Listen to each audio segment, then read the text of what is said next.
예, 아모스 9장 1절부터 15절 오늘 아모스 마치겠습니다. 아모스 9장 11절인데 내가 다윗이 쓰러진 장막을 일으켜 세우고 옵니다.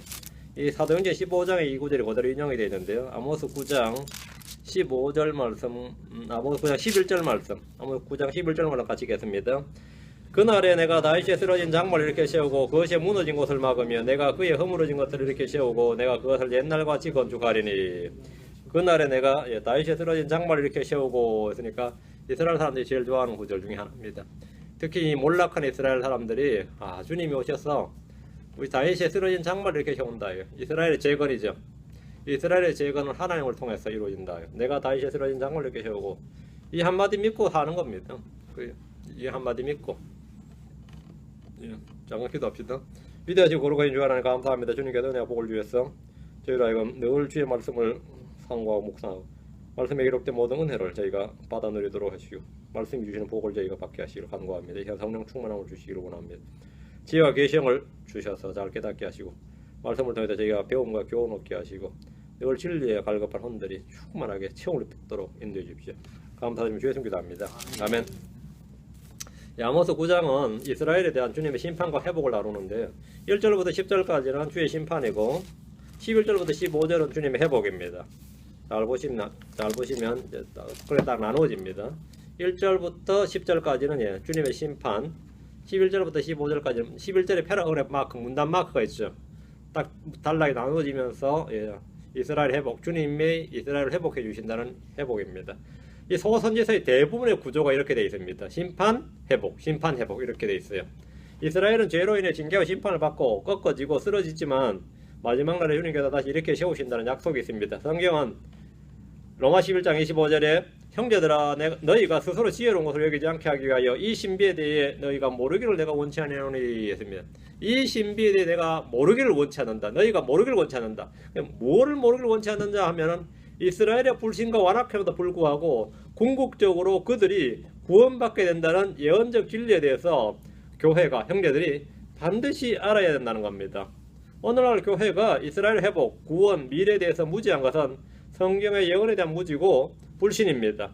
중세 로마 캐톨릭은 대체신학이라는 걸 만들어서 로마 교회가 이스라엘에 주어진 복과 약속을 계승했다고 주장을 했습니다. 당시 이스라엘은 지구상의 민족이나 국가로 존재하지 않았고 온 세상에 흩어져 있었기 때문에 이런 속임수와 거짓말이 잘 먹혀들었습니다. 성경에 이스라엘이 수없이 나오는데 이스라엘이 어디 있어요? 그러면 이스라엘은 그때 국가도 민족으로 섰단 말이죠. 그래서 2000년간, 약 2000년간. 이스라엘은 없다요. 성경으로 이스라엘은 다 뭐라고? 교회다. 이걸 가지고 이제 대체신학이라고 합니다. 이스라엘은 교회다. 그래서 그렇게 가르쳤는데 잘 먹혀들었죠. 오늘날 개신교는 캐톨릭에서 분리했다 또는 개혁했다고 하지만 대부분 그들의 전통과 신학을 답습하고 있습니다. 대부분의 신학교나 교회들이 교회는 영적인 이스라엘이고 크리스천은 영적인 유대인이라고 할 정도로 무지합니다. 근데 이걸 자연스럽게 우리가 영적 유대인이라고 맞아요. 크리스천 영적 유대인이라고 자연스럽게 그렇게 말해요. 교회가 영적 이스라엘이고. 제가 처음에 이제 크리스천이 된 후에 1986년도에 제가 처음 크리스천이 된 후에 성경을 좀 읽으니까 교회는 왜 안식을 안 지키냐, 왜 절기를 지키지 않느냐 질문을 했습니다. 교회 가서. 그러니까 답이 뭐였냐면 주일이 안식일이다 이렇게 답변을 해놔서 난 또 고개를 끄덕끄덕 주일이 안식일이구나 그렇게 알아들었어요. 어떤 크리스천들은 교회 건물을 성전 건물이고 주의 첫날은 안식일이고 헌금은 11조인 줄로 알고 또 목사를 예의 제사장 같은 것인 줄로 목사는 제사장인 줄로 알고 이런 식으로 이 무지가 아주 끝이 없어요. 교회는 이스라엘 아니고 이스라엘은 결코 교회가 아닙니다. 교회는 이스라엘이고 교회는 이스라엘이 아니다. 맞아요? 이스라엘이 교회가 아니잖아요. 크리스천이 유대인이 아닌 것은 유대인이 결코 크리스천이 아니기 때문입니다. 유대인이 크리스천이 아니다. 오늘 많은 크리스천들이 자기들 영적 이스라엘, 영적 유대인이라는데 그럼 말 같지 않은 소리 한다. 말 같지 않은 소리. 유대인들이나 이스라엘도 가면 이스라엘 문화원 같은 데 가면 크리스천들이 가면 우리는 아브라함의 자손들, 너희들은 믿음으로 아브라함의 자손이 돼서 우리 형제라 그러는데 그럼 말 같지 않은 소리를 어디서 그런 말 같지 않은 소리 하냐 이거예요. 응? 우리는 죽으면 하늘 가고 너희는 죽으면 지옥 가는데 어떻게 형제냐 그래. 어떻게 그런 말 같지 않은 소리 하냐. 전혀 아니다 이거예요. 크리스천이 유대인이 아니면 유대인이 아니다. 그러면 유대인이 크리스천이 아니기 때문이다 이거예요. 교회는 결코 이스라엘을 대신하거나 대체하지 않습니다. 크리스천은 유대인을 대신하지 않습니다. 이스라엘에 대한 예언과 언약은 이스라엘에게 문자 그대로 적용되며 예언적 성취를 기다리고 있습니다. 근데 이제 중세, 특히 1948년까지만 해도 이스라엘 독립하기 전까지만 해도 지구상에 이스라엘이라는 국가가 존재하지 않았기 때문에 이스라엘에 관련된 예언이 문자 그대로 이스라엘에 적용된다고 못 믿었던 겁니다. 성경을 믿어야죠. 오늘날 크리스천들은 마찬가지예요. 계시록에 바빌론이 멸망이 나오는데 지금 바빌론이 어디 있느냐 이렇게 생각합니다. 그럼 바빌론이 재건되겠지요. 응? 바빌론이 없으니까 바빌론은 뭐라 그러냐면 로마라 그래요. 로마는 로마고 바빌론은 바빌론이지 바빌론이 어떻게 로마예요. 응? 그렇죠? 그 사도 요한이 글 쓸 때는 로마랑 강대한 국가가 있었는데 응? 로마 하면 로마로 썼겠지 왜 바빌론으로 썼겠어요. 바빌론은 창세기부터 나오는 도시고 로마는 신약에 나오는 도시예요. 같은 도시가 아니라 지역도 다르고 도시가 달라요. 전혀 다른 도시라고. 근데 오늘 대부분 크리스천들이 뭐라 하냐면 바빌론 하면 그죠? 그냥 로마로 그냥 뭐 바빌론은 로마. 바빌론은 바빌론이고 로마는 로마죠. 글자가 다르고 지역이 다른데 왜 이렇게 바꾸냐고. 전혀 다른 이야기다. 교회는 이스라엘과 전혀 단어 자체가 다르죠. 단어 자체가 다르죠. 이스라엘은 육신의 아브라함의 후손입니다. 교회는 예수 그리스도를 믿는 영적인 하나님의 아들들이고 전혀 다릅니다. 전혀 다르다. 교회가 이스라엘을 대신했다 또는 대체했다는 생각이나 주장은 성경도 하나님도 알지 못하는 무지와 오류와 불신에 기인한 겁니다. 성경은 우리가 이스라엘의 넘어짐, 꺾임과 회복에 대한 신비에 대해서 모르기를 원치 않는다. 이스라엘이 좀 꺾였다. 지금 이스라엘이 없다 이러면 어떻게 된 거죠? 이스라엘이 좀 꺾였다, 넘어졌다 이거야. 그럼 다시 회복한다. 이렇게 그걸 문자 그대로 믿는 겁니다. 그게 정상적인 성경 공부 방법이죠. 근데 이제 지금이 우리야 뭐 이스라엘이 있으니까 별로 그런 부분이 없는데 예전 한 100년 전만 해도 이 부분에 대해서 이 크리스천들은 상당히 고뇌를 많이 했습니다. 이스라엘만 나오면 아주 골치가 아팠던 거죠. 우리는 성경을 공부해서 이 진리의 지식을 배우고 알아야 됩니다. 성경이 이스라엘에 대해 말하기를 하나님께서는 자신이 미리 하신 자신의 백성을 결코 버리지 아니하시며 이 현 시대도 은혜의 선택에 따라 남은 자가 있고 이방인들의 충만함이 이룰 때까지 일부가 눈머는 일이 이스라엘에 생긴다는 것과 결국에는 온 이스라엘이 구원을 받는다고 말씀합니다. 이 이스라엘에 관한 예언이고 약속입니다. 지금 이스라엘이 복음에 관해서는 우리가 원수된 자들이지만 선택에 관해서는 조상들로 인해 사랑받는 자들입니다. 우리는 이 신비에 대해서 무지해서는 안 됩니다. 너희가 이 신비에 대해서 무지하지 않기를 원한다. 모르기를 원치 아니하는 우리 이해했습니다.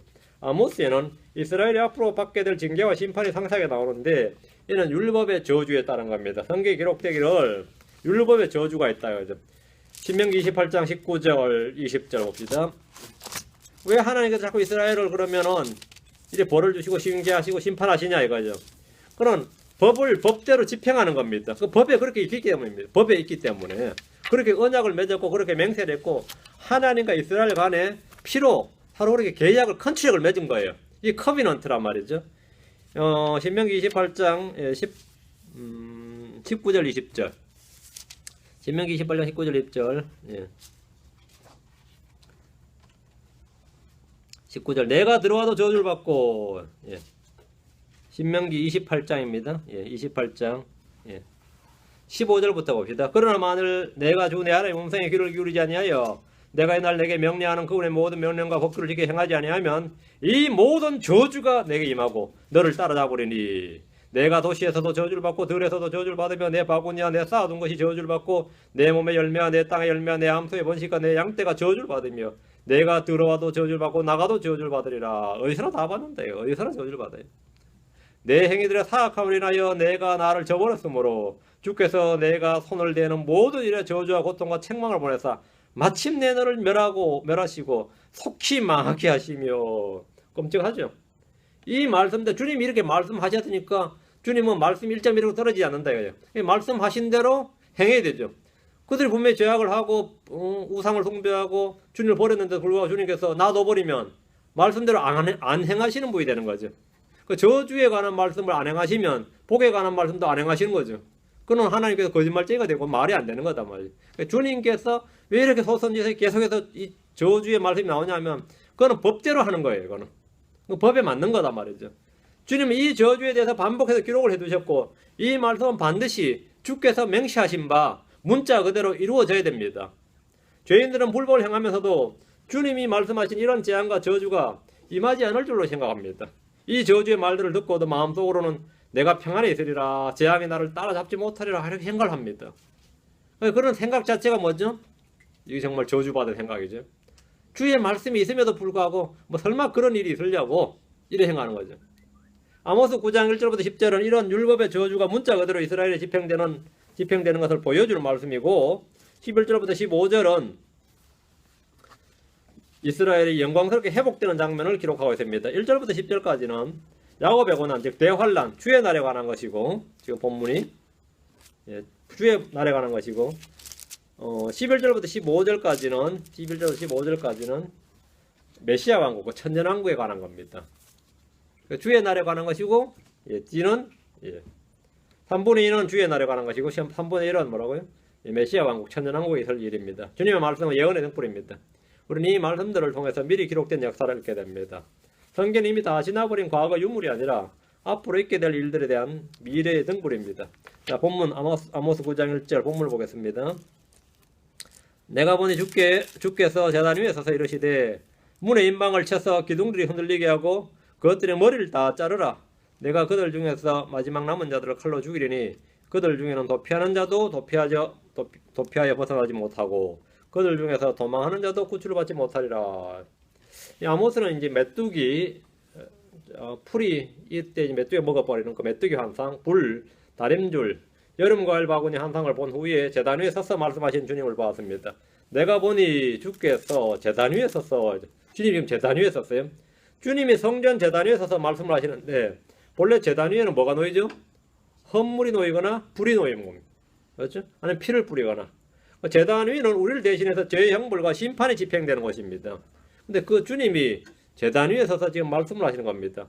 예수 그리스도는 우리를 위한 번제 헌물과 향기로운 헌물이 되셨습니다. 6월절 어린 양 예수님은 우리를 위하여 희생물이 되셨습니다. 그리스도께서 우리를 사랑하사 우리를 위해 자신을 향기로운 냄새 헌물과 희생물로 하나님께 드리셨습니다. 예수님은 주님께 드려진 마지막 속죄 헌물이고 완전한 희생물로서 단번에 영원히 드려지셨습니다. 예수님이 파이널 세크리파이스예요. 파이널, 최종, 최후의 속죄 헌물, 마지막 속죄 헌물이다 이거예요. 더 이상 다시는 죄로 인한 헌물이 없습니다. 또 드려서는 안 되는 거죠. 그분은 우리의 죄들로 인한 화해 헌물이시고 우리의 죄들뿐 아니고 온 세상의 죄들로 인한 화해 헌물이십니다. 제단 위에 서서 주님께서 문의 임방을 쳐서 기둥들이 흔들리게 하고 그것의 머리를 다 자르라고 말씀하셨는데 주님께서 친히 하나님의 집이라고 불리는 성전을 무너뜨리라고 말씀한 겁니다. 주님께서 이스라엘이 범죄하면 내 성전 때문에 너희를 봐준다 이런 건 없다 이거죠. 열왕기상 9장 7절에 내 이름을 위하여 내가 거룩하게 구별한 이 집도, 이 성전도, 주의 집도 내 눈앞에다 던져버리리니. 주님께서 성전을 아끼지 않으신다 이거예요. 성전이 중요한 게 아니다 이거죠. 너희가 성전지에서 봉헌식하고 여기서 예배드리고 여기서 별짓 다 하지만 너희가 범죄하면 말이죠. 이 집도 내가 내 눈앞에 던져버리겠다 했어요. 예루살렘 성전은 바빌론에 의해 불타고 무너졌고 로마에 의해 돌 하나도 남기지 않고 무너졌습니다. 요즘 다시 지어질 제3성전은 적그리스도의 성전이 될 것이고 큰 지진으로 인해 무너질 겁니다. 그것들의 머리를 다 자르라. 이 말씀은 기둥들 꼭대기 위를 자르란 말인데 열왕기상 7장 21절과 22절에 보면 또 그가 그 기둥들의 성전 주랑 앞에 세우니라. 그가 오른쪽 기둥을 세우고 그것의 이름을 야긴이라며 왼쪽 기둥을 세우고 그것의 이름을 보아스라 하니라. 그 기둥들 꼭대기 위에는 백합 모양이 있었더라. 이와 같이 기둥들을 만든 일이 완성되니라. 기둥들 꼭대기에 백합 모양이 있었다. 이걸 자르라 이거예요. 기둥들 위를 자르란 말입니다. 바빌론은 성전을 파괴한 후에 주의 집의 놋기둥들과 받침대들과 주의 집의 놋바닥을 산산조각을 해서 그것들의 놋을 바벨론으로 가져갔습니다. 이 구절은 역사적 사건과 더불어 대환란 때 닥칠 예언적 사건입니다. 성전 파괴와 더불어 이스라엘의 마지막 남은 자들이 다 칼로 죽임을 당합니다. 성전은 안전한 곳이냐? 절대 그렇지 않다 이거죠. 이들은 거기서 목배임을 당할 겁니다. 내가 그들 중에서 마지막 남은 자들을 칼로 죽이리니 그들 중에서 도피하는 자도 도피하여 벗어나지 못하고 그들 중에서 도망하는 자도 구출을 받지 못하리라. 이 대환란 때 이야기입니다. 이 말씀은 유대인들에게 가장 끔찍한 예언의 말씀입니다.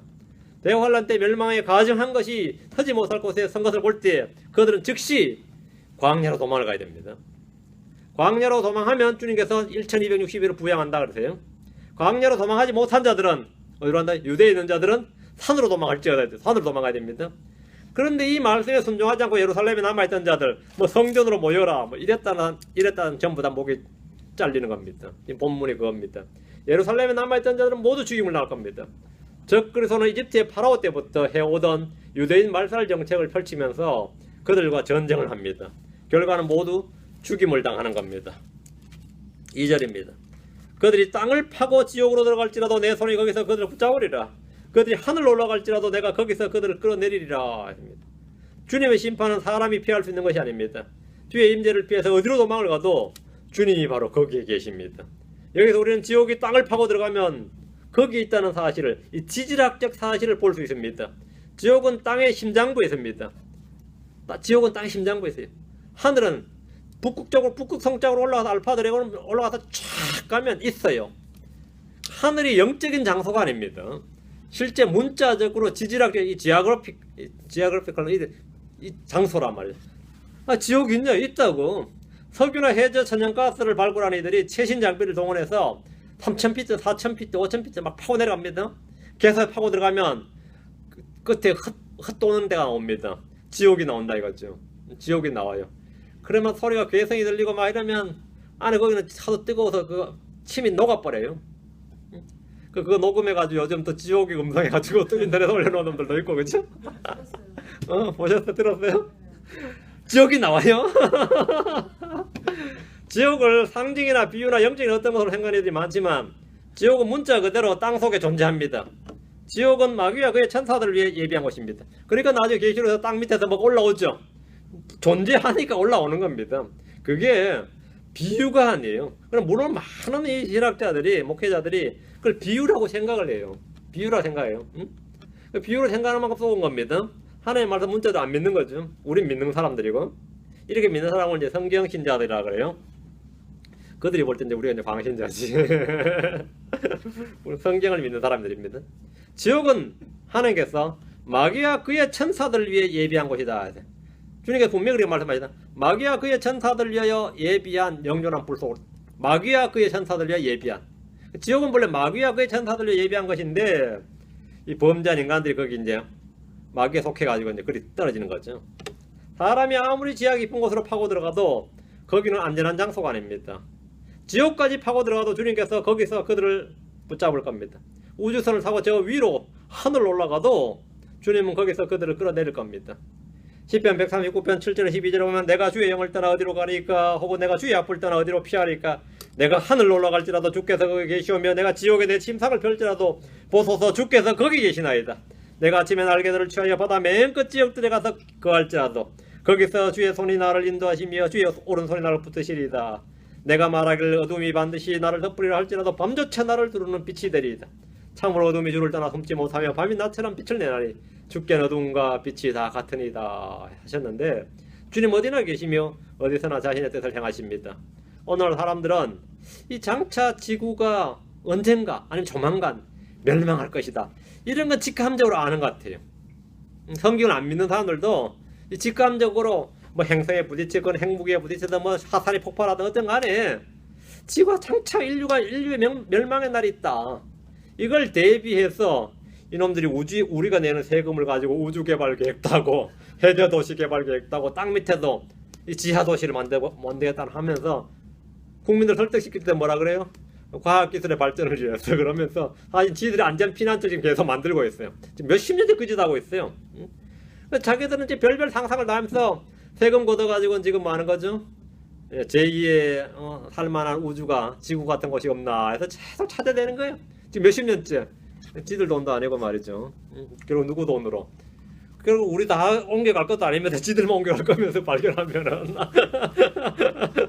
그렇죠? 설마 뭐 개발했다고 우리 데려갈 건 아니잖아요. 응?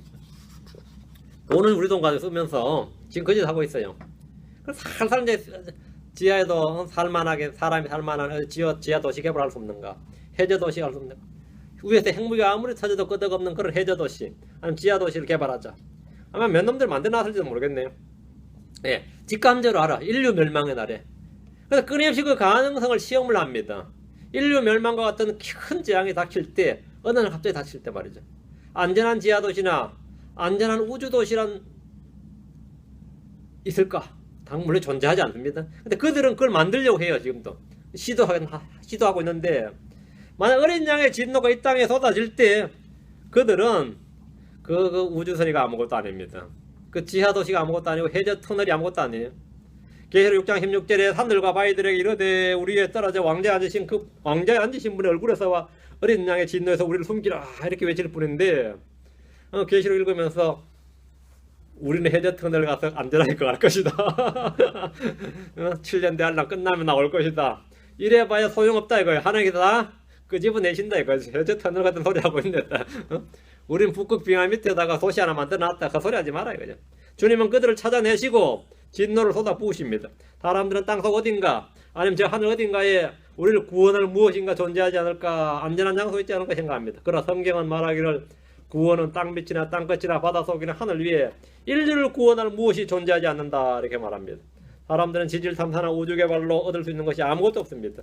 로마 10장 6절에서 9절에 보면 믿음에서 나는 의인의 같이 말하되 내 마음속으로 이르기를 누가 하늘로 올라가겠느냐 하지 말라 하나니. 누가 하늘로 올라가겠느냐. 하늘로 올라가서 거기 안전한 곳 못 찾는다 이거죠. 이것은 그리스도를 위에서부터 모셔내리는 것이, 혹은 누가 깊음 속으로 내려가겠느냐 하지 말라 하나니 이것은 그리스도를 다시 죽은 자들로부터 모셔 올리는 것이네. 그러나 그것이 무엇을 말하느냐. 말씀이 내게 가까이서 내 입에 있으며 내 마음 속에 있느니라 하나니, 내 마음에 있느니라 하나니 곧 우리가 선포하는 믿음의 말씀이라. 내가 만일 내 입으로 주 예수를 시인하고 하나님께서 그분을 죽은 자들로부터 살린 것을 내 마음속으로 믿으면 구원을 받으리니. 그 하늘 위로 올라간다고 땅 밑으로 깊은 속으로 내려간다고 구원이 있는 게 아니다는 겁니다. 네 마음에 있는, 내 입에 있는, 가까이 있는 이 믿음의 말씀, 이 말씀을 믿으면 말이에요. 그 예수 그리스도를 믿으면 내가 구원을 받는다 이거예요. 그게 안전이다. 그게 안전이다. 사람을 구원한 것은 멀리 있지 않습니다. 사람을 멸망하는 이 멸망하는 세상에서 구원받는 방법은 땅속을 파서 지옥까지 들어가거나 하늘 올라가서 제2의 지구를 찾아야 하는 것이 아니라 믿음의 말씀, 그리스도의 복음을 믿으면 됩니다. 아주 간단합니다. 그게 가장 안전한 방법입니다. 3절입니다. 그들이 갈멜산 꼭대기에 숨을지라도 내가 거기서 그들을 찾아내며 끄집어내리라. 그들이 내 눈앞에서 떠나 바다 밑에 숨을지라도 내가 거기서 뱀에게 명령하여 그것이 그들을 물게 하리라. 갈멜산은 유대인들이 피난처로 삼기 가장 좋은 산입니다. 바다 밑이란 지중해 밑 어딘가를 말하는데 해저 터널이나 해저 도시를 만들어서 숨는 겁니다. 그런 시도는 아무 소용없습니다. 근데 이걸 이제 2절과 연관시켜 볼 때 2절의 지옥과 하늘과 연관시켜 보면 이 구절은 갈멜산 꼭대기는 하늘에 해당하고요. 바다 밑은 지옥을 해당합니다. 뱀은 마귀를 말합니다. 갈멜산이 하늘을 뜻하는 예는 이제 솔로몬의 아가서 7장 5절에 나옵니다. 이제 이 갈멜산 꼭대기를 이제 하늘에 비유한 장면인데, 사람이 어디를 피난처로 삼아도 거기는 피난처가 되지 못한다는 겁니다. 위로 올라가면 주님께서 끄집어 내리시고 밑으로 파고 내려가면 마귀가 그들을 잡습니다. 주의 날에 닥치는 대환란의 재앙은 땅에서 피할 수 없는 것은 물론이고 사람이 하늘로 올라가든 바다 밑으로 내려가든 피할 수 없다는 말씀입니다. 자, 4절입니다. 그들이 자기 원수들 앞에서 포로가 되어 갈지라도 내가 거기서 칼에게 명령하여 그것이 그들을 죽이게 하리라. 내가 내 눈을 그들 위에 두어 화를 내리고 복을 내리지 아니하리라. 이게 저주의 율법입니다. 율법의 저주예요. 이 말씀 역시 듣기만 해도 끔찍한 말씀입니다. 끔찍하죠. 신명기 28장이나 레위기 26장에 나오는 율법의 저주를 읽으면 이 구절은 간단히 이해할 수 있습니다. 흔히 이 사건을 아시리아나 바빌론 침공이나 로마의 침략 같은 역사적 사건에 적용을 하지만 우리가 익히 아는 대로 이스라엘은 바빌론의 포로로 잡혀갔지만 죽임을 당한 것이 아니라 그들은 거기서 아무 문제 없이 잘 살았습니다. 아들, 딸 놓고 잘 살고 자기 집, 자기 우물, 포도원 가고 나중에 돌아가라 그래도 바빌론이 더 좋으니까 안 돌아갔어요. 바빌론 대학도 세우고 바빌론 탈무드하면 유명합니다. 바빌론. 안 돌아가요. 바빌론이 더 좋다 이거죠. 돌아간 사람들은 바빌론 적응 못한 찌질이들만 돌아갔어요. 나중에 찌질이들만. 지금 이스라엘 건국한 사람들 마찬가지. 1948년에 그거죠. 그 사람들은요, 미국이나 유럽에서 잘 사는 사람들은 안 돌아간 거예요. 지금 이스라엘 인구가 지금 이스라엘 540만인데요. 미국에 사는 유대인이 더 많아요. 이스라엘보다. 여러분 아시죠? 멕시코 수도가 지금 어디죠? 멕시코 시티인가요? 예. 그 멕시코 제1의 수도가 인구가 제일 많은 멕시코 시티고 제2의 멕시코 사람이 두 번째로 많이 세계에서 많이 사는 도시가 LA입니다. LA가 멕시코 인구 두 번째로 많이 사는 도시예요. LA가. 그런 것처럼 이스라엘이 지금 예루살렘이 수도지, 뭐 그쪽이 이스라엘 자기 심장부라 그러지만 사실 이스라엘 전 국민이 이스라엘 땅에 사는 것보다 미국에 사는 이스라엘이 더 많아요. 미국에 사는 이스라엘, 러시아에 사는 이스라엘, 유럽에 사는 이스라엘 이 사람들을 다 불러 모으려면 지금 옆에 있는 팔레스타인 땅 거기 전쟁에서 싹 다 점령해서 땅을 이미 만들어야 돼요. 그래야 이 주거지가 나옵니다. 지금 그 땅으로는 안 돼요. 돌아가려고 그래도. 그런데 예, 지금 이 율법의 저주라는 거 말이죠. 근데 바빌론의 포로로 잡혀갔던 나중에 로마의 포로로 잡혀갔던 로마에 간 유대인들이 다 죽었느냐? 로마 사람들은 로마에 사는 유대인들을 박해 안 했습니다. 로마에 사는 크리스천들을 박해했지 로마에 사는 유대인들을 박해한 적이 없습니다. 그럼 이건 무슨 말이냐 이거예요. 로마에서 기독교 대박해 사건 10번이나 했지만 유대인 박해 사건 없었다 이거죠. 그러면 세상에 흩어진 유대인들의 박해는 중세나 근대에는 적용할 수 있습니다. 유대인 포로 수용 소학관 같은 거 이건 모르는 이가 없을 만큼 유명하죠. 독일에서 600만 죽고 뭐 이런 거 있잖아요. 중세나 근대 유대인들은 재산 몰수나 죽임을 많이 당했습니다. 대환란 때 역시 역사적으로는 어떤 사건보다 유대인들은 더 가혹한 고난을 당하는데 문자 그대로 우리 주님께서 마태복음 24장 21절에 그때 큰 환란이 있으리니 대환란이죠. 세상이 시작된 이래로 이때까지 그런 환란이 없었고 이후에도 없으리라. 그런 환란이 없었다. 전무후무한 환란이라. 그래서 칼에게 명령하여 이 말씀은 전쟁에서의 죽음을 말하는데 대환란이라는 것은 전쟁으로 시작해서 전쟁으로 끝을 맺습니다. 내가 내 눈을 그들 위에 두어 화를 내리고 복을 내리지 아니하리라. 이것은 율법의 저주입니다. 율법의 저주의 핵심이 겁니다. 화를 내리고 복을 내리지 않는다. 사망이지 생명이 아니다. 빛이 아니라 어둠이다. 복과 저주에서는 저주를 내린다. 그럼 율법에서 구속받는 이 율법의 저주에서 구속받는 방법이 뭡니까? 이 율법의 저주가 이렇게 엄하니까 율법의 저주단 말이에요. 율법의 행위에 속한 자들은 다 저주 아래 있는 겁니다. 율법책에 기록된 모든 걸 행하기 위해서 항상 그것들 가운데 거하지 아니하는 모든 자는 저주받은 자니라. 그리스도께서 우리를 위해서 저주가 되셨어. 율법의 저주에서 우리를 구속하셨습니다. 예수님께서 우리를 뭐라고요? 율법의 저주에서 우리를 구속하셨다. 예수님은 율법 안에 있는 자들을 구속하시고 또 우리가 아들로 입양되게 하려고 죽으셨습니다. 그런데 이 유대인들이 율법의 저주에서 구속하러 오신 예수님을 거절하고 배척함으로써 율법에 기록된 모든 저주를 그들이 다 받아야 됩니다. 예수님이 받은 것으로 자신들이 면제가 돼야 되는데 구속이 돼야 되는데 율법의 저주에서 예수님을 배척함으로 말미암아 우리는 율법 지킨다는 거예요. 그럼 율법 지키라고 율법대로 율법 저주 다 내리게. 그러니 망해버리는 거죠. 다 받아야 돼. 주님께서 내가 화를 내리고 복을 내리지 아니하리라 이 말씀은 대환란 때 문자 그대로 성취됩니다. 주 하나님께서는 주와 주의 법을 버린 사람들에게 화를 내리고 복을 내리지 않습니다. 이런 때 복을 받기 원하면 시험을 견디는 자, 대언의 말씀들을 읽고 듣고 그 안에 기록된 것들을 지키는 자, 주 안에서 죽는 자들, 깨어있어 자기 옷을 지키고 벌거벗고 다니지 아니하여 그들의 자기 수치를 보이지 아니하는 자들, 그의 명령들을 행하는 자들이 되어야 됩니다. 그럼 그들은 저주를 받지 않습니다. 5절입니다. 아모스 5장 5절. 주 만군의 하나님은 그 땅에 손을 대어 그것을 녹게 하고 그 안에 가는 모든 자가 애곡하게 하며 그 땅을 홍수같이 전부 솟아오르게 하였다가 이집트의 홍수로 말미암아 가라앉는 것 같이 가라앉게 하는 자니라. 그러니까 주님이 어떤 분이신지 지금 보여주는 거죠. 말씀해 주는 겁니다. 주님이 어떤 분이냐는 겁니다. 주님은 하늘의 주 하나님이신데 땅의 주죠. 땅의 주시다 이거예요. 주님은 땅을 만드신 분이긴 하지만 땅을 만드시고 땅을 조성하신 분이고 단장하신 분인데 그 땅에 손을 대어 그것을 녹게 하고 땅에 손을 대서 녹게 한다. 열에 녹아버리는 거 있죠. 그 땅을 녹겠네. 그 안에 거하는 모든 자가 애곡하게 하고 그 땅을 홍수같이 전부 땅이 솟아올랐다가 가라앉았다. 이게 전능하신 주님이죠. 그러니까 주 만군의 하나님은 이랬죠. 주 만군의 하나님 이 표현을 자주 준 거예요. 이 아모스에 9번 나오는 표현인데 그냥 주 하나님이 아니라 주 만군의 하나님 하면 만군 이게 뭐냐면요.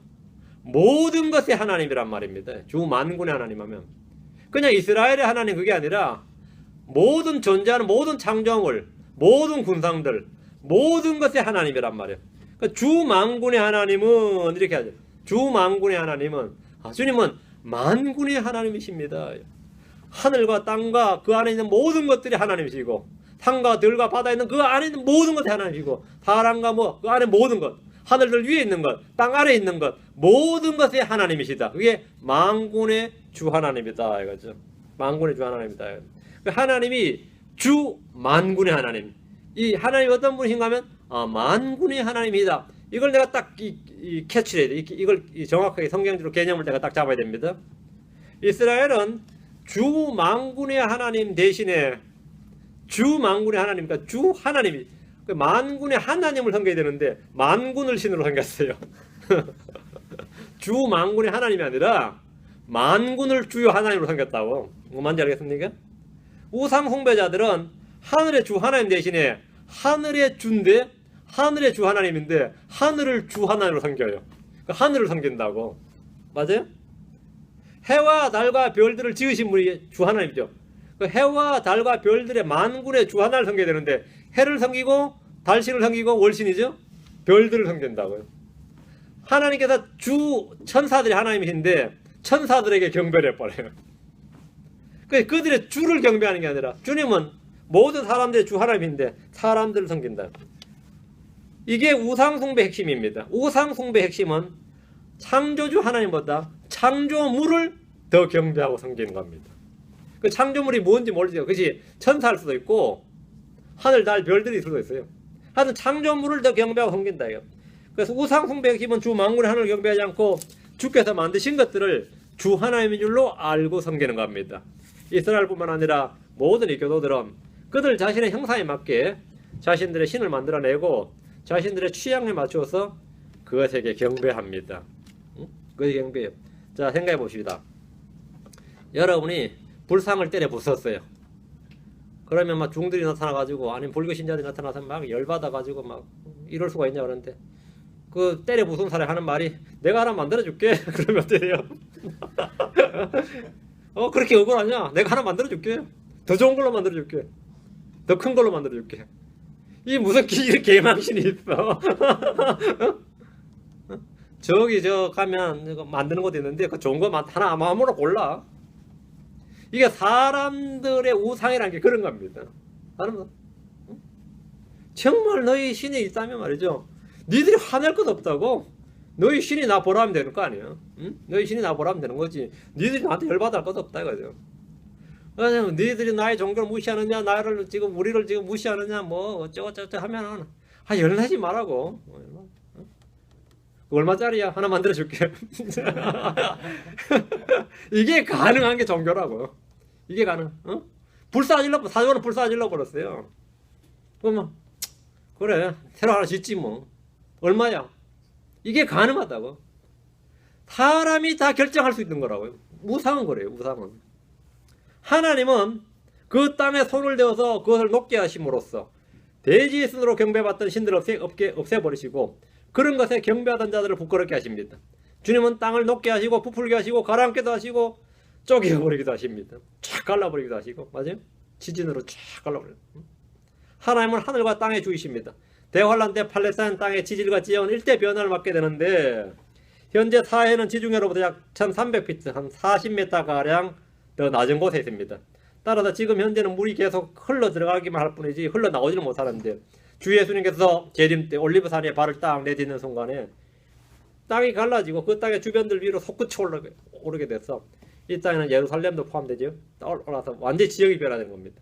화산활동 역시 그 지역의 지표면을 바꿔놓습니다. 이와 같은 지질학적 사건들과 대환란 끝에 있게 될 대지진을 합치면 성경에 기록된 모든 예언이 문자 그대로 성취된다 이거죠. 그런데 이건 뭐 이해하는 데 전혀 어려움이 없습니다.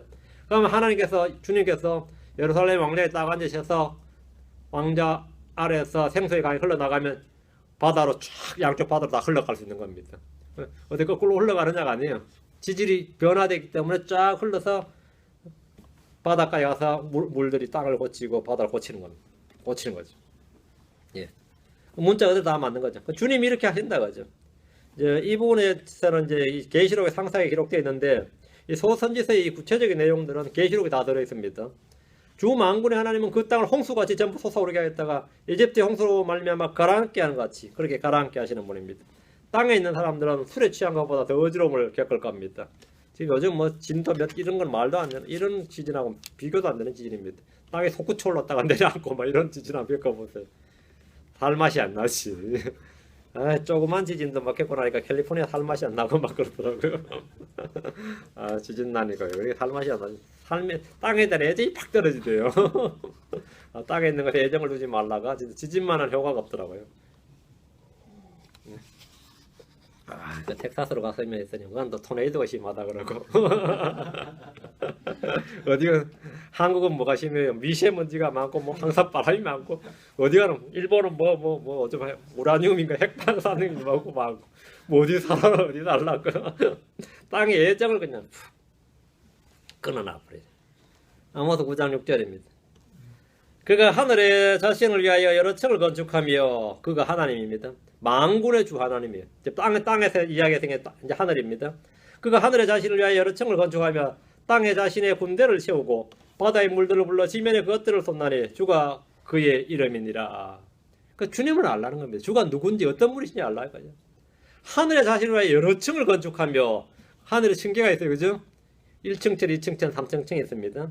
이분은 우주와 천문학에 대한 놀라운 정보를 제공해 줍니다. 하늘은 3개의 층으로 이루어져 있습니다.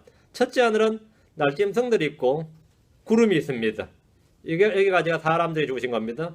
둘째 하늘은 해와 달과 별들이 있습니다. 하늘들 위에 뭐가 있다고요? 물들이 있고 그 위에 셋째 하늘이 있습니다. 시편 148편 4절입니다. 시편 148편 첫째 하늘과 둘째 하늘 사이의 경계는 대기권입니다. 둘째 하늘과 셋째 하늘 사이의 경계는 바다입니다. 깊음의 바다입니다. 물들입니다. 궁창의 물들이죠. 시편 148편 4절. 이번 주에 안 까먹어야 되는데 만나에 대해서 한번 설교해야 되는데. 시편 148편 4절입니다. 보세요. 하늘들의 하늘들아 또 하늘들 위에 있는 물들아 너희는 그분을 찬양할지어다 했죠. 하늘들 위에 있는 물들, 하늘들 위에 있는 물들. 땅에 있는 대서양 태평양 말고 하늘들 위에 있는 물들이 나오죠. 하늘들 위에 있는 물들, 이게 기품의 바다입니다. 여기 용들이 뛰어놀고 뭐 리와에다 뛰어놀고 보셨죠? 이 기품의 바다 있죠. 여기에 있는 리워야단의 머리를 쪼개가지고 주님께서 땅에 뭘 내려주셨다세요? 만나를 내려주셨다 그래요. 리워야단을 대가리 쪼개가지고 그 해쳐서 내려보낸 게 만나입니다. 그게 만나예요. 그게 이 용들 주님께서 그렇게 하셨다고 실제로.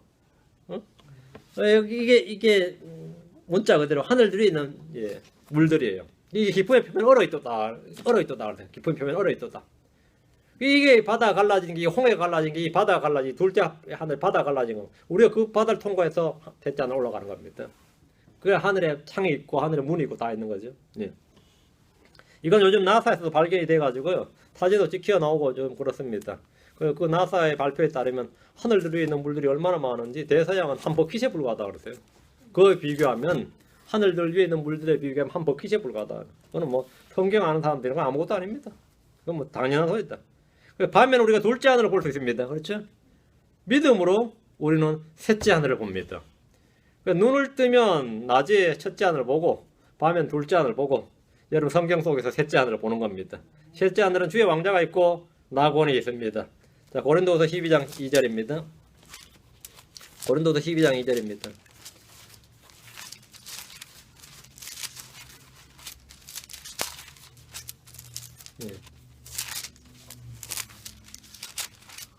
고린도서 12장 2절.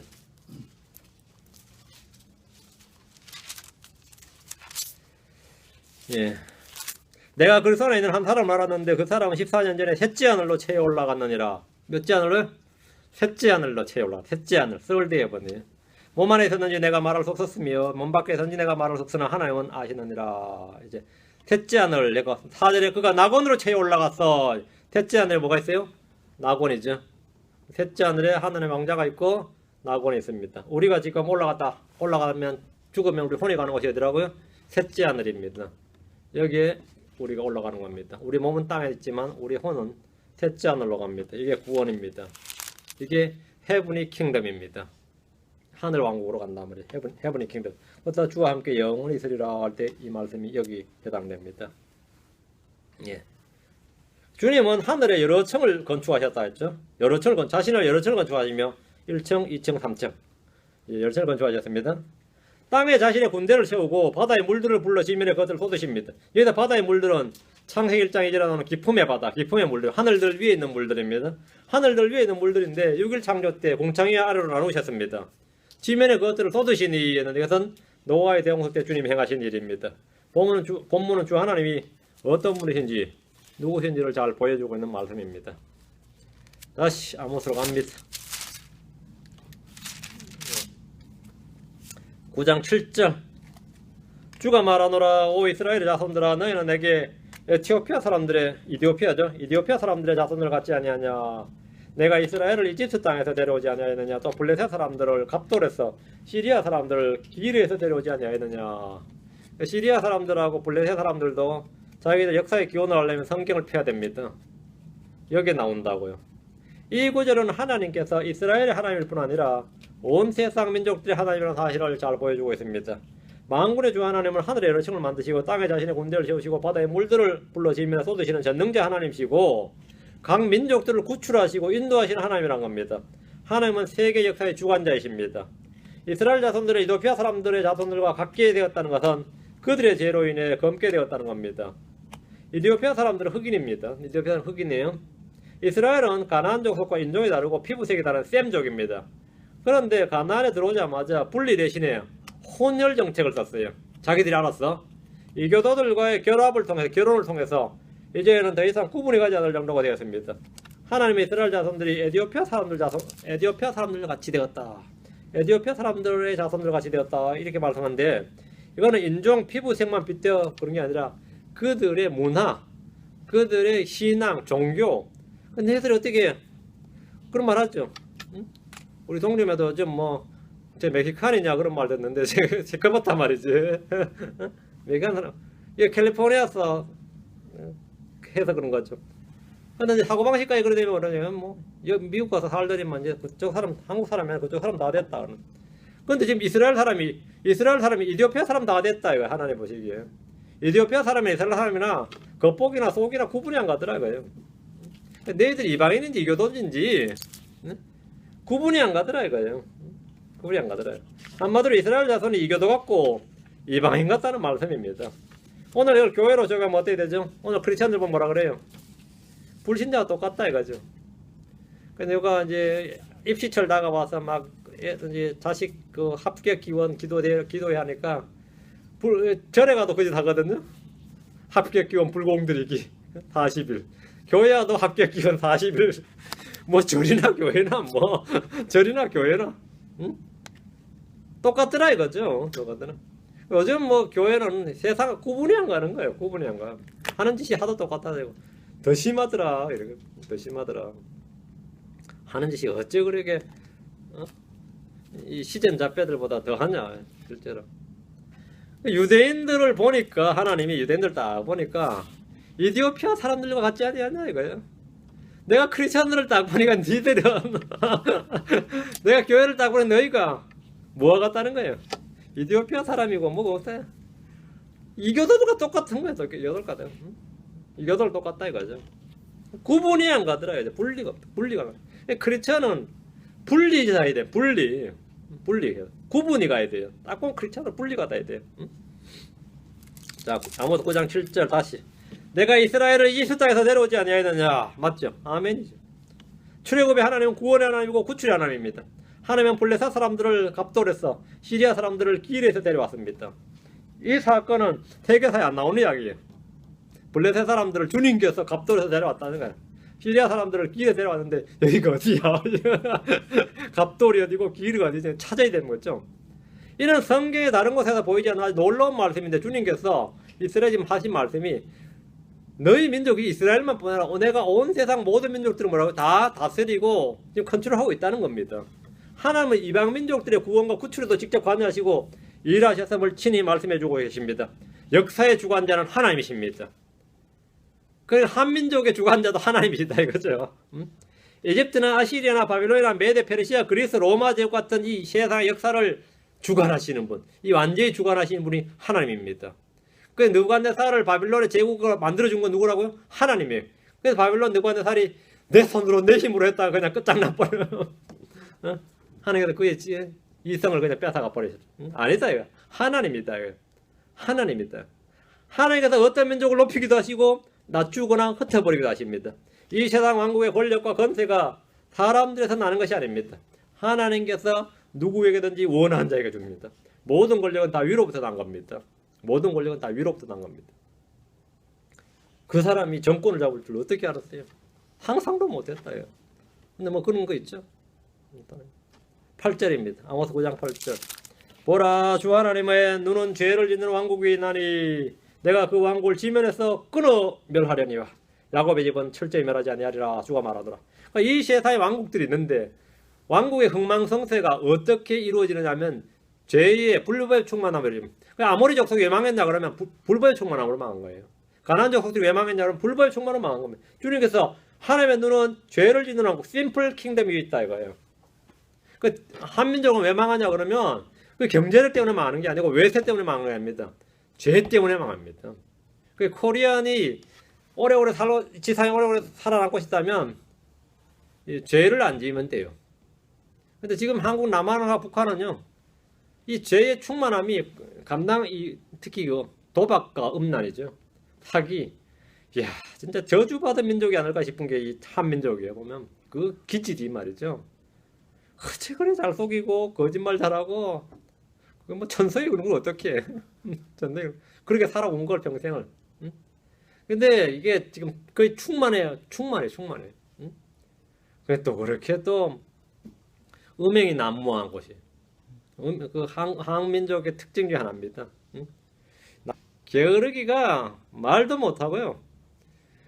그래서 여러분이 생각할 때 어떤지 모르지만 한국 사람들은요, 육체 노동하는 것을 죄악시하고 부끄러워한 민족입니다. 양반들은 육체 노동을 안 해요. 굶어 죽어도 안 해요.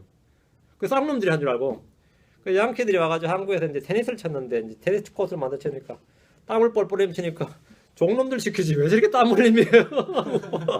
저 힘드는 걸 종놈들 시키지 왜 저렇게? 앉아서 나무꾼을 치는데 그 부채 붙이는 게 양반 하는 일이지, 몸을 움직이는 자체가, 뜀박질 자체도 이거는 하면 안 되는 걸로 알아요. 뜀박질조차도 하면 안 되는, 일하는 걸 이게 부끄러워하는 문제. 그 양반이 아닌 줄 알아요. 야, 이게 참 심각하죠. 근데 지금도 마찬가지입니다.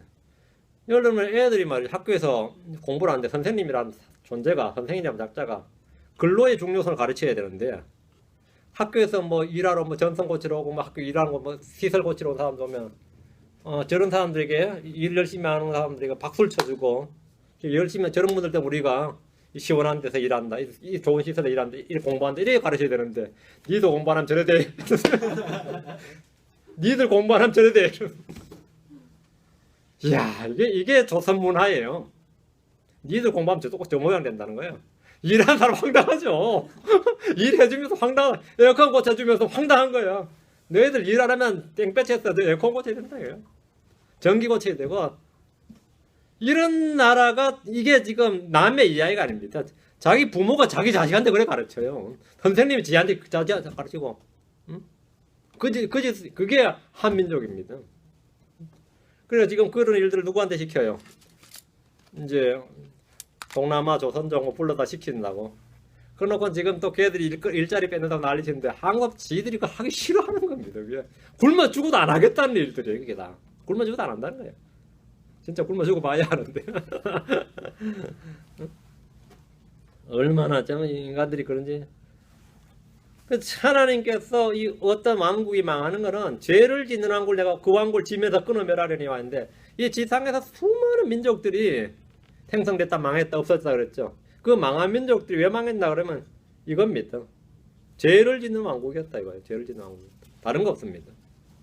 그런데 그렇게 망하고 성하고 해도 수천 년 수만 년 흘러가도 안 망하는 나라 하나 있다 이거예요. 그게 뭐죠?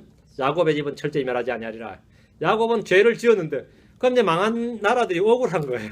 이스라엘은 우리보다 더 하면 덜하지 않았다고. 이스라엘은 뭐 덜 했냐 이거예요. 주님께서 야곱의 집은 철저히 멸하지 아니하리래. 야곱도 심판을 한다 이거. 응?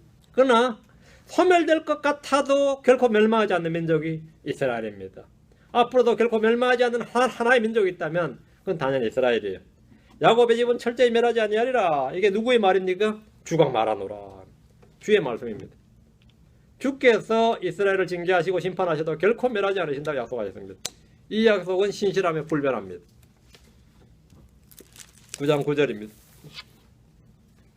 보라, 내가 명령하고 채로 곡식을 채질하는 것 같이 모든 민족들 가운데서 이스라엘의 집을 채질하리라. 그래도 가장 작은 알갱이조차 땅에 떨어지지 아니하리라. 이스라엘 민족들 가운데서 채질을 당합니다. 곡식을 채로 채질하는 것 같이 모든 민족들 가운데서 이스라엘의 집을 채질하신다고 하셨습니다. 채질한다는 아주 채질. 요즘 젊은 사람들 모를 것 같은데 채질하신다. 그래도 가장 작은 알갱이조차 땅에 떨어지지 않을 겁니다. 농부가 곡식을 채질하는 것은 불순물을 제거하고 알곡만 가려내기 위한 겁니다. 이스라엘이 받는 징계와 심판은 채질을 당하는 겁니다. 10절 내 백성 중에 모든 죄인 곧 재앙이 우리를 따라잡지 못하며 우리보다 앞서가지 못하려 하는 자들은 칼에 죽으리라. 주의 말씀이 분명히 재앙이 선포되어 있는데 그거는 뭐 성경에 기록된 말이지 실제 그렇지 않다고 이런 놈들은 다 뭐라고요? 칼에 죽는다는 겁니다. 죄 가운데 있으면서도 재앙이 없다, 심판이 없다고 생각하는 이들에게 칼에 죽으라고 말씀하셨습니다. 재앙이 우리를 따라잡지 못하며 우리보다 앞서가지 못하리라. 죄악과 불법에 대해서 심판이 속히 집행되지 않을 때 사람들은 이런 것이 없는 줄로 생각합니다. 신명기 29장 19절 21절에 그가 이 저주의 말씀들을 듣고도 마음속으로 자신을 축복하여 이르기를 내가 비록 내 마음의 상상 속에서 걸으며 목마름에 술 취함을 더하려 할지라도 내게 평안이 있으리라 하리니 주께서는 그를 용서하지 아니하실 뿐 아니라 주의 분노와 그분의 질투가 그 사람을 대적하여 연기를 뿜으며 또 이 책에 기록된 모든 저주가 그에게 놓이리라.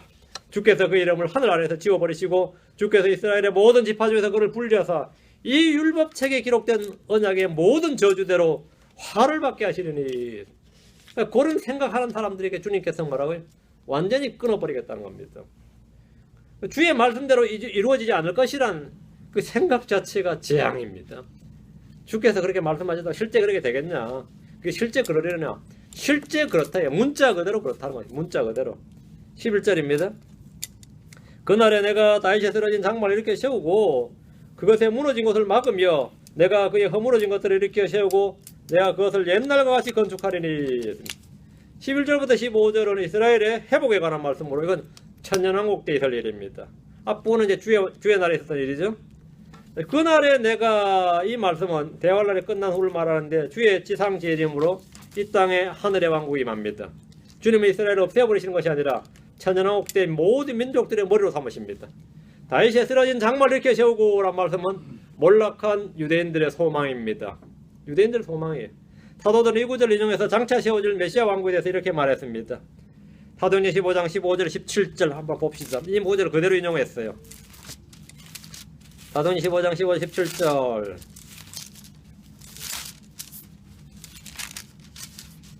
대언자들의 말씀들이 이것과 일치하는도다 기록된 바 이 일 뒤에 내가 돌아와 다윗이 쓰러진 장막을 다시 건축하고 내가 그것에 허물어진 것을 다시 건축하며 내가 그것을 세우리니 이것은 사람들 중에서 남은 자들과 내 이름으로 불리는 모든 이방인들이 주를 찾게 하려 함이라. 이 모든 일을 행하는 주가 말하노라 하셨은즉 주님은 왕국의 건축자십니다. 맞죠? 주님은 왕국의 건축자시다.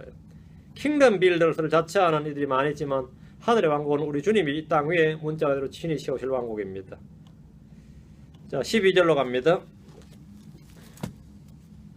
이것은 그들이 에돔의 남은 자들과 내 이름으로 불리는 모든 이교도들의 남은 자들을 소유하게 하려니라. 이 일을 행하는 주가 말하노라. 12절까지가 지금 사도행전에 지금 인용된 거죠. 이스라엘은 에돔의 남은 자들을 소유하고 주의 이름으로 불리는 모든 이교도들의 남은 자들을 소유하는데 소유한다 이 말은 뭐냐? 그가 주가 된다는 겁니다. 이스라엘이 천년왕국에서 주가 된다. 이 땅에 주가 된다 이거죠. 머리가 된다는 겁니다. 주의 이름으로 불리는 모든 이교도들이란 양으로 분류된 민족들입니다. 주의 이름으로 불리는 이교도가 누구냐 하면 여호사밧 골짜기의 심판에서 양과 염소로 분리할 때 양으로 분류된 민족들이에요. 지금 현재 주의 이름으로 부르는 자들은 지금 우리 이 시대에 주의 이름으로 부르는 자들은 누구죠? 이건 크리스천이죠. 여기 해당되는 게 아닙니다. 크리스천들입니다. 대환란 때 남은 자들은 주의 이름으로 불리는 이교도들입니다. 13절 주가 말하노라 보라 날들이 이르리니 쟁기질 하는 자는 곡식 거두는 자를 따라잡고 포도를 밟는 자는 씨 뿌린 자를 따라잡으며 산들은 단 포도즙을 흘리고 모든 작은 산들은 녹으리라. 이 말씀은 진짜 엄청난 말씀이에요. 지금 이 지상에 농지가 사람이 살 수 있는 땅이 지구 전체에서 70대 30이에요. 70이 바다고 30이 땅인데 그 30 중에서 말이에요. 사람이 살 수 있는 땅이 10%가 안 됩니다. 산지, 사막, 광야 빼버리면 그 사람이 살 수 있는 땅, 사람이 농사를 지을 수 있는 땅이 그 지구란 땅 자체가 바다 빼면 30%밖에 안 되는데 그나마 뭐 북극 빼고 남극 빼고 앞으로 사막 빼고 못 빼고 그러면 사람 살 그리고 또 산지 빼버리면 사람이 살 수 있는 그 사람 지금 60억 70억이 사는 게 완전히 진짜 좁은 몰려 사는 거죠. 정말 그렇죠. 근데 이제 주님께서 이 땅에 재림하시면 많은 분이 평야가 되는 거죠, 사실은. 그럼 이 지구상에 한 250억 인구 정도는 끄떡없이 살 수 있는 그런 곳을 이제 주님이 만들어. 그럼 사막이 꽃이 피고 강이 흐르면 되는 거죠. 사막은 살만한 곳이 되는데 사라 사막이 주거지로 개발돼 보세요. 예를 들어서 중국의 고비 사막이 중국이 지금 뭐 10몇억이 가장 황하강 양자강에 몰려가지고 양자강 범람하면 사막이 좋아요. 근데 중국 땅이 그렇게 넓은데 사실은 몰려 살아요, 강 주변으로.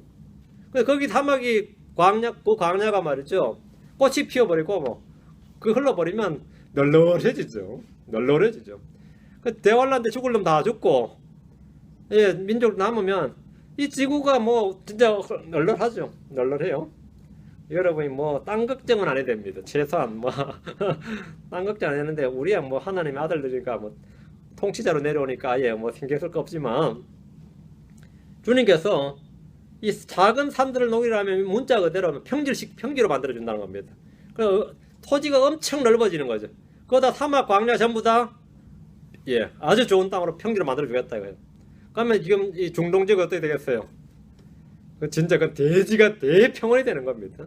거기는 완전히 뭐 지금 사막으로 되어 있는 그 땅이 완전히 대평원이 되는 거예요. 그래서 주님이 지금 하신 말씀이 13절에 천연왕국에서는 말이죠. 농사가 어떻게 되냐면 뿌리고 거두는 것의 반복인데 쟁기질 하는 자가 곡식 거두는 자를 따라간다 이거야. 그럼 지금 곡식을 지금 거두고 수확을 하고 있는데 빨리빨리 비켜라 이거야. 빨리 지금 땅가 안다 이거야. 어? 무슨 말이겠어요? 뿌리는 자와 거두는 자가 한밭에 있다. 뿌리고 있는 거 거두고 뿌리고가 얼마나 자주 열매가 맺히는지 따고. 여러분이 이게 지금 비슷한 예 하나가 있다면 오이농사 지어본 사람 말이죠. 오이농사를 지으면 그 다음날 따고 아침에 따고 따면 열리고 따면 열려요. 그 끝날 때까지. 그 오이농사 비담됨. 따가지고 깍지 넣고 돌아서면 또 따. 지금 그게 지금 13들이 이거 거두고 나니까 또 열리고 거두고 나니까 또 열리는 거예요. 갈기가 바쁘게 그 뭐 1년에 7모작 8모작이 가능하다 이 말입니다. 7모작 8모작이 가능하다. 땅이 너무 좋은데다가 햇빛이 말이죠. 포도를 밟는 자는 지금 포도를 따가지고 밟고 있는데 씨 뿌린 자를 따라잡는다 이거죠. 성장이 얼마나 빠른지 뭐 뿌려놓으니까 벌써 그 다음 자라고 그 다음에 뭐가 되는 거죠? 자, 이게 지금 거두고 뿌리고가 지금 반복되는데 1년에 몇 번의 수확이 가능한지 모를 정도입니다. 1년 12개월이면 몇 번 정도 가능할 것 같아요. 이걸 어디서 이사야 30장 26절 보세요. 이사야 30장 26절.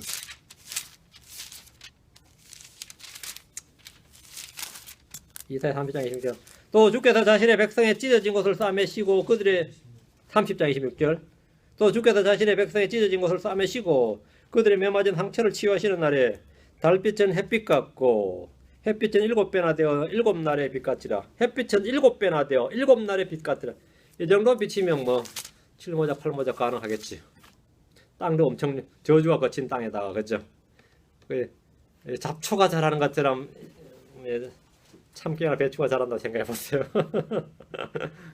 저주가 거치면 그렇게 되는 겁니다. 가시는 엉겅퀴가 자라는 것처럼 수확물이 자란다고 생각해보면 돼요. 그러면 뭐 농약 칠 일도 없고 그냥 심으면 자라는 겁니다. 이제 그러면 동산을 만들어서 그것들의 열매를 먹는 거죠. 그 이야기예요. 14절입니다. 또 내가 내 백성 이스라엘에 포로된 자들을 다시 데려오리니 온 지상에서 다 이제 이스라엘 몰려온 겁니다. 그들이 피폐한 도시를 건축하여 거기 거주하며 대환란 때 완전 박살난 예루살렘, 박살난 이스라엘 땅이죠. 건축하며 거기 거주하며 포도원들을 세우고 그것들의 포도즙을 마시며 또한 동산들을 만들어 그것들의 열매를 먹으리라. 세상에 널리 흩어져 있던 유대인들은 다 본래 주님이 주신 땅으로 모입니다. 그들은 피폐한 도시들을 건축하여 거기 거주하며 포도원들을 세우고 포도즙을 마십니다.